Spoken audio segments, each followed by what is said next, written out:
सीमा जब पहली बार उस घर में आई थी तब उसकी उम्र मुश्किल से 12 साल रही होगी। दुबली पतली सांवली सी लड़की जिसके चेहरे पर डर हमेशा चिपका रहता था। उसकी माँ उसी घर में बरसों से काम करती थी, लेकिन एक सड़क हादसे ने उसे दुनिया से छीन लिया। माँ के जाने के बाद सीमा के पास कोई ठिकाना नहीं बचा था। तब ठाकुर साहब ने ही उसे अपने घर में रख लिया था। अब ये बच्ची कहीं नहीं जाएगी, यहीं रहेगी हमारे साथ, दादाजी ने उस दिन सबके सामने कहा था। धीरे धीरे सीमा उस घर का हिस्सा बन गई। सुबह सबसे पहले उठना, आंगन बुहारना, रसोई में मदद करना, दादाजी की दवाइयाँ देना, रात को उनके पैर दबाना, यही उसकी दुनिया थी। घर वाले उसे नौकरानी कहते थे, लेकिन दादाजी उसे हमेशा बिटिया कहकर बुलाते। सीमा, जरा मेरा चश्मा देना। सीमा, आज अखबार पढ़कर सुना दे। सीमा, दवाई का टाइम हो गया क्या? और सीमा हर आवाज पर ऐसे दौड़ती जैसे वही उसकी अपनी दुनिया हो। घर के बाकी लोग उसके बिना एक कदम भी नहीं चल पाते थे। बड़ी बेटी की शादी में तो पूरा घर उसी के भरोसे चला था। रिश्तेदार तक कहते, अरे भाभी, ये लड़की नहीं, घर की लक्ष्मी है। लेकिन तारीफों के बावजूद उसकी पहचान बस एक काम करने वाली लड़की की ही थी। इसी बीच कई साल बाद घर का बड़ा बेटा आदित्य पढ़ाई पूरी करके शहर से लौटा। उसने देखा कि सीमा अब छोटी बच्ची नहीं रही थी। चेहरे पर एक अलग ही सादगी थी और आंखों में समझदारी। एक दिन उसने देखा कि सीमा दवाई का पत्ता उल्टा पकड़े खड़ी है और नाम समझने की कोशिश कर रही है। तुम पढ़ी नहीं हो? आदित्य ने पूछा। सीमा हल्का सा मुस्कुराई। 8वीं तक पढ़ी थी, फिर काम बढ़ गया। उस रात आदित्य देर तक सोचता रहा। अगले दिन उसने घर में सबके सामने कहा, सीमा को आगे पढ़ना चाहिए। माँ हंस पड़ी। अब इस उम्र में पढ़ेगी और घर का काम कौन करेगा?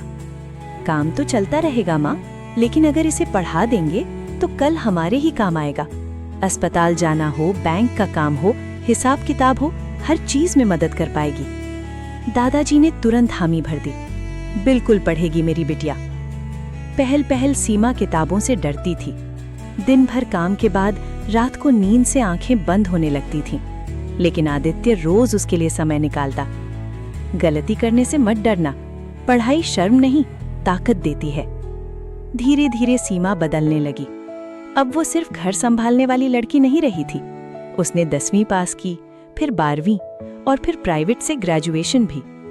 जिस लड़की को लोग कभी बेचारी कहते थे, अब उसी की मिसाल देने लगे थे।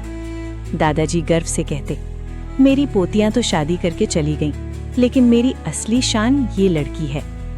समय बीतता गया। एक दिन सीमा के लिए रिश्ता आया। लड़का स्कूल में क्लर्क था, अच्छा परिवार था।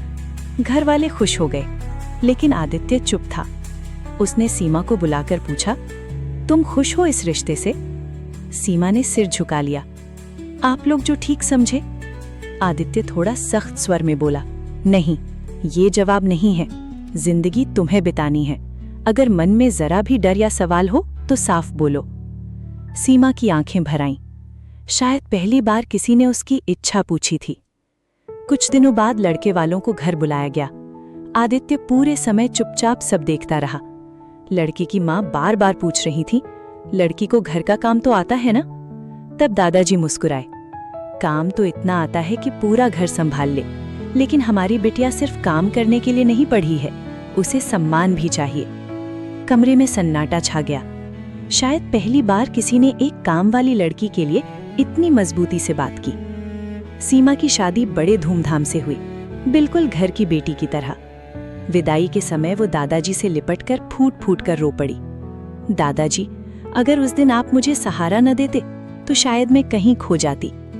दादाजी ने कांपते हाथों से उसका सिर सहलाया। नहीं बिटिया, सहारा हमने नहीं दिया, तुमने खुद को संभाला है। हमने तो बस तुम्हें गिरने नहीं दिया।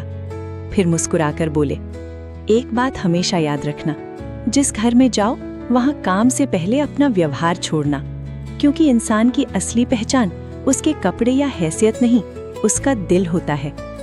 सीमा रोते हुए गाड़ी में बैठ गई। गाड़ी धीरे धीरे आगे बढ़ने लगी। दादाजी बहुत देर तक उसे जाते देखते रहे, बिल्कुल वैसे ही जैसे कोई पिता अपनी बेटी को विदा करता है।